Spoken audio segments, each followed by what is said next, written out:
오늘 말씀의 주제는 그리스도인은 어떤 상황에서도 일어나야 합니다 하는 그런 주제로 은혜를 나누고자 합니다. 세계 유력 매체들로부터 21세기의 비틀스라 이렇게 일컬어지는 BTS, 여러분 방탄소년단 아시죠? 자신들도 그 이유를 잘 모르겠다는 그 인기의 비결에 그들의 진정성이 있지 않은가 이런 생각을 해보기도 합니다. 기계로 찍은 듯한 대다수 K-팝의 한계를 뛰어넘어서 멤버들이 직접 노랫말을 쓰고 곡을 만든다고 그래요. 거기에 그들이 말하고 싶은 솔직한 이야기를 담는데 그 내용에 많은 이들이 공감하고 있습니다. 그들의 말에 진심을 느낄 수 있었기 때문입니다.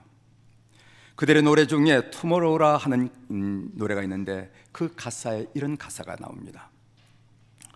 해가 뜨기 전 새벽이 가장 어두우니까 먼 훗날에 넌 지금의 널 절대로 잊지 마. 지금 네가 어디에 서 있든 잠시 쉬어가는 것일 뿐 포기하지 마. 알잖아. 계속 걸어.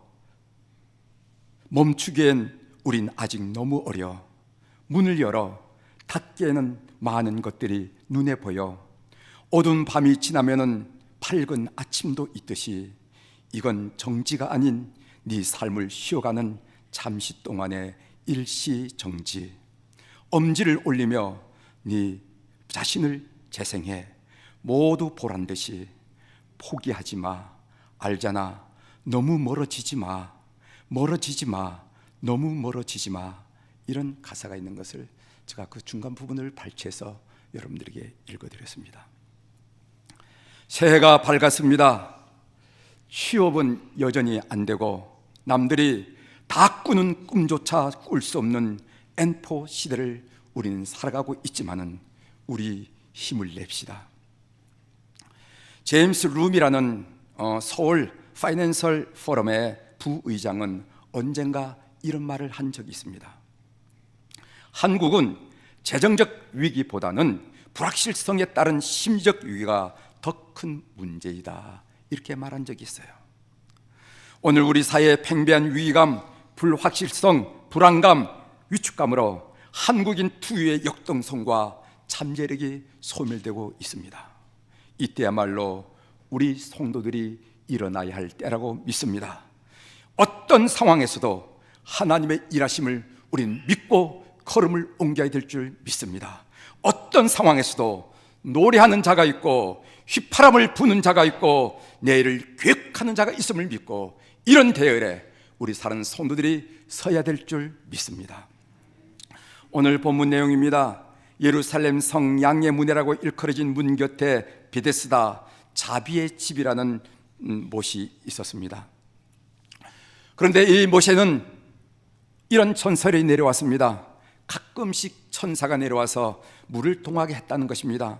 학자들은 물이 동한다라는 것을 온천이 울컥 터져 나올 때 물이 움직이는 모습이 아니었겠는가 이런 설명을 붙이기도 하고 있습니다. 아무튼 물이 빙글빙글 돌 때 제일 먼저 그 못에 들어가는 병자의 병이 난다는 것이 그들이 믿는 전설이었습니다. 그래서 베데스다 연못가에는 맹인, 절뚝발이, 혈기 마른 자 등이 물이 동하기를 기다리면서 누워 있었습니다.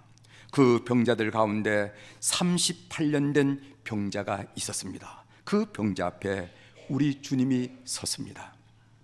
먼저 38년 된 병자는 어떤 사람인지 한번 우리의 상상력을 동원해서 살펴보겠습니다. 첫 번째로 이 병자는 버림받은 사람이었습니다. 오늘 어제를 보면은 거기 38해 된 병자가 있더라 하는 말씀인데 38년이라 하는 그 기간이 정해져 있다는 것은 우리에게 특별한 의미를 줍니다. 3년 지병에 효자 없다는 말이 있는데 38년 동안 병치를 했으면 그 곁에 남아있을 사람이 누구이겠냐는 거죠. 고 황수관 박사가 신나는 건강법에서 이런 얘기를 적은 것을 본 적이 있습니다. 똥 오줌 받아내는 사람은 그래도 부부밖에 없다. 사니 못 사니 하지만은 병들면 부부밖에 없다. 자식들 한 달만 하면 다 도망간다. 그런 내용의 글이 있었어요. 아무튼 이런 이야기들은 병간호가 얼마나 어려운가를 알려주는 말씀들입니다. 이 38년 된 병자는 병으로 인해서 버림받은 사람이었습니다. 가족들로 버림받았습니다. 친구들로 버림받았습니다. 누구 하나 방문한 사람이 없고 누구 하나 병이 좀 어떠냐고 물어보는 사람이 없었습니다. 이 38년 된 병자의 핵심적인 것은 버림받은 영혼, 버림받은 사람이란 거예요. 두 번째로 이 병자는 원망을 품은 사람이었습니다. 인생을 살면서 원망이 가득하게 산 사람이에요. 우리 한번 7절 한번 보겠습니다. 7절 우리 같이 읽어보도록 하겠습니다. 병자가 시작.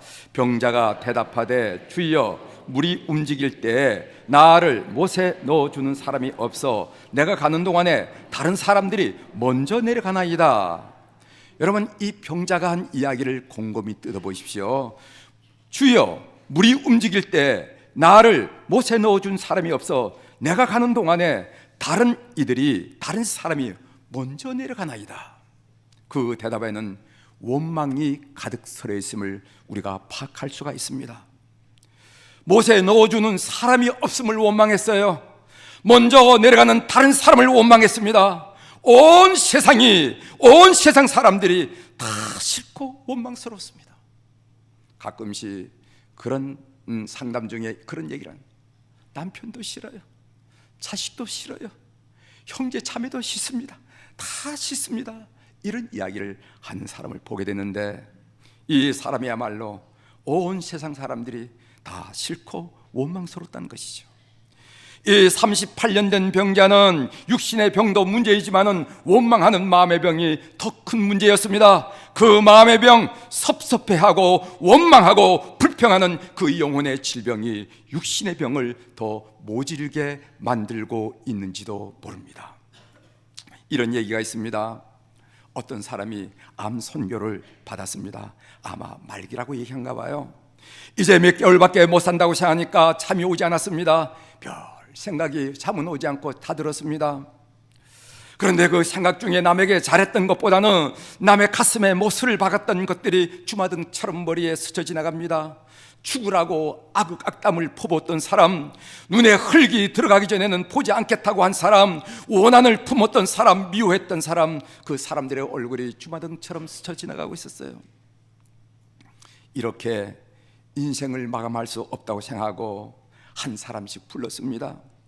가진 재산을 정리해서 용서를 구하고 조금씩 살해를 했습니다. 불러서 용서를 구하고 조금씩 고맙이라고 살해를 했어요. 그런데 죽어야 할 때가 다 되었는데도 죽지 않아요. 죽어야 되는데 이상하다. 왜 난 죽지 않지? 병원에 가봤습니다. 의사가 진단한 결과가 뭐냐면 암세포가 다 사라졌다는 거예요. 원한, 분노, 미움, 적개심 등 영혼의 암덩어리가 사라지니까 육체의 암덩어리도 사라진 것입니다. 이 38년 된 병자는 원망이 가득한 인생을 살았다는 것입니다. 세 번째로 이 병자는 감사를 모르는 사람이었습니다. 원망을 품은 사람이란 말과 내용적으로 같지만은 13절을 한번 보세요. 13절에 보면은 고침을 받은 사람은 그가 누구인지 알지 못하니 이는 거기 사람이 많으므로 예수께서 이미 피하셨음이니라. 그가 누구인지 알지 못하냐는 구절이 나옵니다. 병이 나왔으면은 그것도 1년짜리 병이 아니라 38년 된 병이 나왔으면은 11일을 제쳐놓고 100일을 제쳐놓고 병을 낫게 해준 사람에게 어떻게 알지도 못하신 분이 이렇게 은혜를 베푸십니까? 감사합니다. 이름이라도 알아봐야죠. 이름에도 알려주셔야죠. 세상에 이렇게 고마운 분이 어디 있을까 하고 100번 만번 감사해야 옳지 않겠습니까? 그게 인간이 도리가 아니겠어요? 그런데 이 사람은 자기 병을 누가 고쳐주는지도 알지 못했습니다. 그가 누구인지 확인하지도 않았다는 것입니다. 어떻게 이럴 수가 있을까? 여러분 이해가 되지 않죠? 그렇지만 성경에 보면은 성경에 보면은 10사람 중 9은 은혜를 모르고 감사하지 않으며 인생을 산다고 얘기하고 있어요. 우리가 이야기들, 아니 세상에 이런 사람이 어디 있을까? 38년 된 병을 고쳐주시면은 사람을 헤집어서라도 열리를 제쳐놓고라도 당신이 누구냐고 물어봐야 될 텐데 이 사람 지나쳤다는 것이죠. 그런데 성경의 견해에 의하면은 10사람 중 9은 감사를 모르고 은혜를 모르고 인생을 살아가더라, 이런 얘기예요. 여러분, 누가복음 17장에 보면은 10명의 나병 환자가 예수님을 만나 고침을 받았습니다. 고침을 받고 다 제 갈 길로 갔습니다. 그 중에 한 사람만이 돌아와서 예수님께 감사의 인사를 드렸다는 것입니다. 그때 주님께서 하신 말씀이 어떤 말씀인지 아십니까? 누가복음 17장 17절에 보면은 예수께서 대답하여 이르시되 10사람이 다 깨끗함을 받지 아니하였느냐? 그 9은 어디 있느냐? 이 이방인 외에는 하나님께 영광을 돌리러 돌아온 자가 없느냐 하시고 그에게 이르시되 일어나라 가라, 내 믿음이 너를 구원하였느니라 하시더라. 제가 이 말씀을 조금 길게 인용한 이유가 있습니다. 감사할 줄 아는 사람은 열에 하나뿐이라는 것, 감사하는 일은 쉬운 일이 아니라는 것을 다시 한번 지적하기 위해서 이 말씀을 인용했습니다. 사랑하는 성도 여러분, 여러분들 인생을 살면서 여러분은 감사를 아는 분이십니까? 아니면 감사를 모르시는 분이십니까? 오늘 성경에 나타났던 38년 된 이 병자는 감사를 모르면서 인생을 살아왔다는 것입니다. 네 번째로, 이 병자는 죄를 범하고 병을 얻은 사람이었습니다. 우리 14절 같이 읽어보도록 하겠습니다. 14절 그 후에 시작. 그 후에 예수께서 성전에서 그 사람을 만나 이르시되 보라, 내가 나았으니 더 심한 것이 생기지 않게 다시는 죄를 범하지 말라 하시니. 예수님의 말씀에 비춰보면 이 사람이 병을 얻은 것은 죄 때문임을 알 수가 있습니다. 우린 여기서 꼭 알아야 할 진리가 있습니다. 죄는 질병을 유발할 수 있다는 것입니다. 그러나 모든 질병의 원인은 죄라고 단정짓는 것은 옳지 않습니다. 질병은 피로 때문에 올 수도 있고 음식물이 부패한 음식을 섭취해서 올 수도 있어요. 따라서 우리는 다음과 같은 태도를 취하는 것이 영적이고 성경적이에요.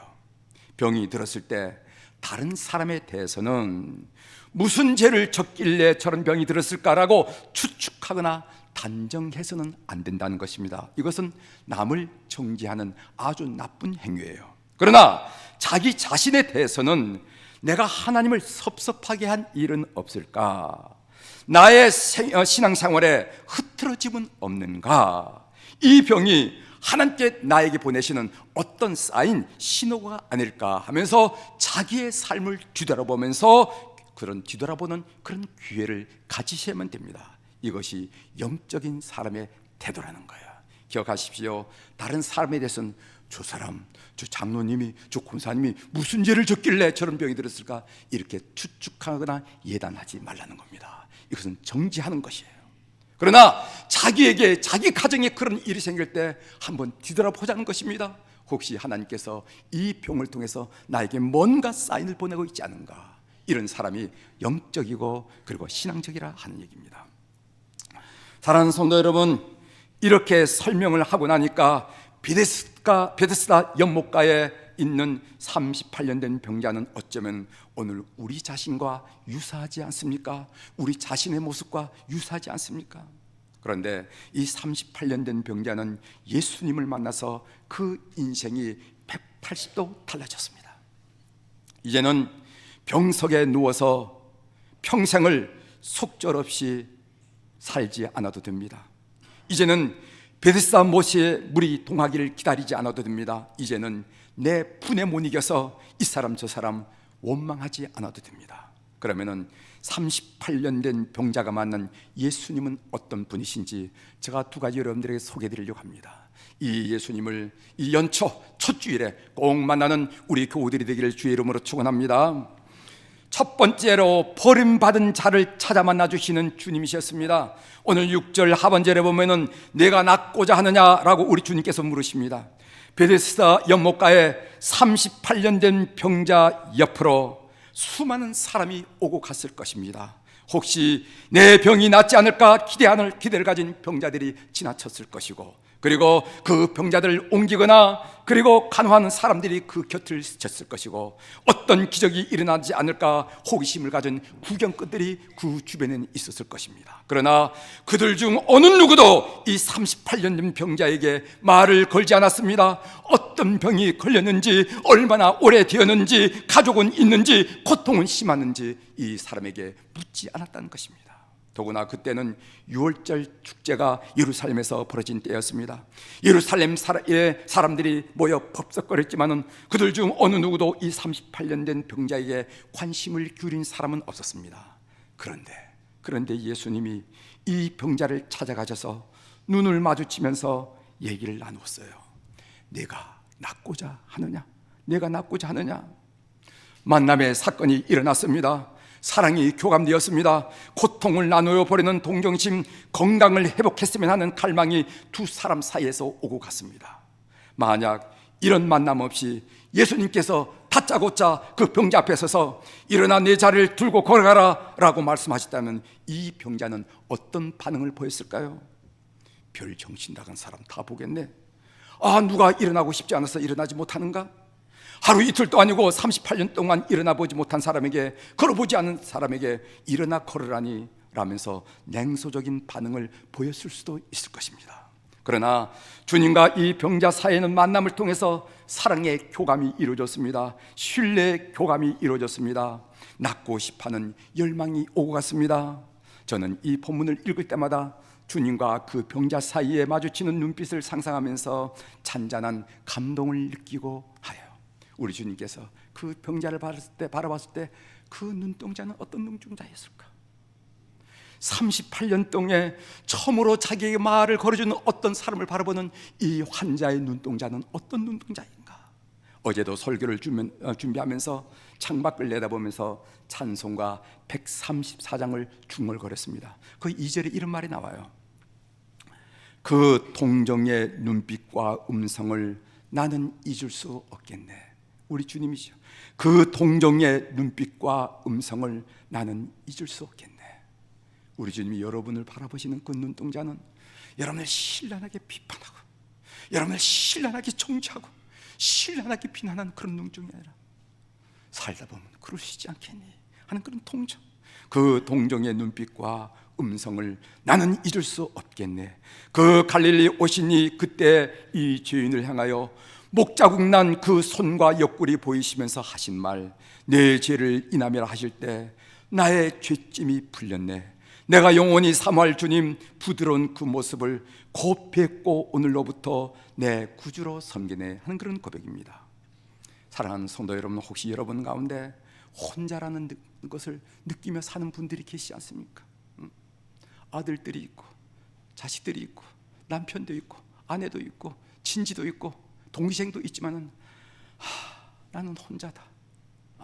그런 이름을 느끼고 있는 분이 계시다면은 여러분을 찾아오시는 우리 주님을 꼭 만나시기를 주의 이름으로 축원합니다. 또한 말씀 한마디로 병을 고치는 주님이셨습니다. 8절에 하반절에 보면 일어나 내 자리를 들고 걸어가라, 일어나라, 걸어가라. 이 당당한 주님의 말씀을 들어보십시오. 병을 향하여 한순간의 주저함도 없이, 한 조각의 의심도 없이 일성으로 제압하는 그분의 권세를 보십시오. 하시고자 하시면은 그칠 것이 없는 주님의 그 능력을 보십시오. 저는 이 주님을 믿습니다. 이런 주님을 믿는 우리 교우들이 되길 바랍니다. 우리 시간이 좀 지날 것 같지만 우리 일어나 걸어라 하는 이 찬송을 한 곡 부르고 말씀을 좀 정리할까 합니다. 나의 등 뒤에서 나를 도우시는 주님, 평안히 길을 갈 땐 보이지 않아도 지치고 곤하여 넘어질 때면은 다가와 손 내미시네. 일어나 걸어라, 내가 새 힘을 주리니 일어나 너 걸어라, 너를 도우리 하는 그런 고백입니다. 우리 하나님께서 그렇게 말씀하신 것을 여러분들이 영어로 들으면서 함께 찬양하도록 하겠습니다.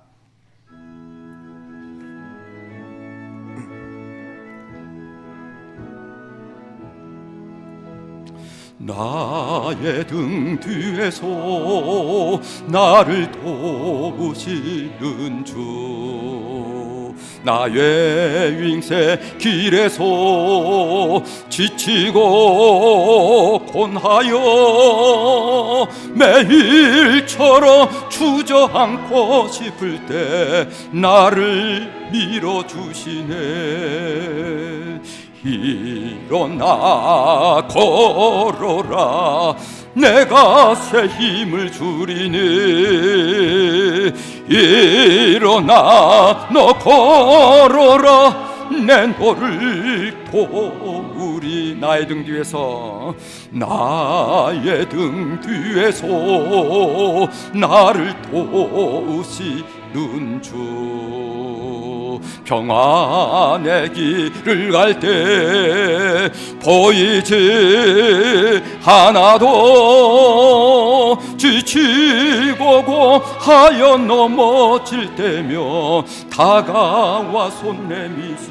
일어나 걸어라, 일어나 걸어라, 내가 새 힘을 주리니.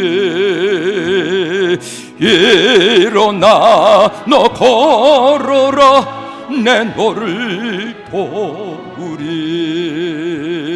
나의 등 뒤에서 나를 도우시는 주. 때때로 뒤돌아보며 여전히 계신 주, 잔잔한 미소로 바라보시며 나를 재촉하시네. 일어나 걸어라, 일어나 걸어라, 내가 새 힘을 주리니.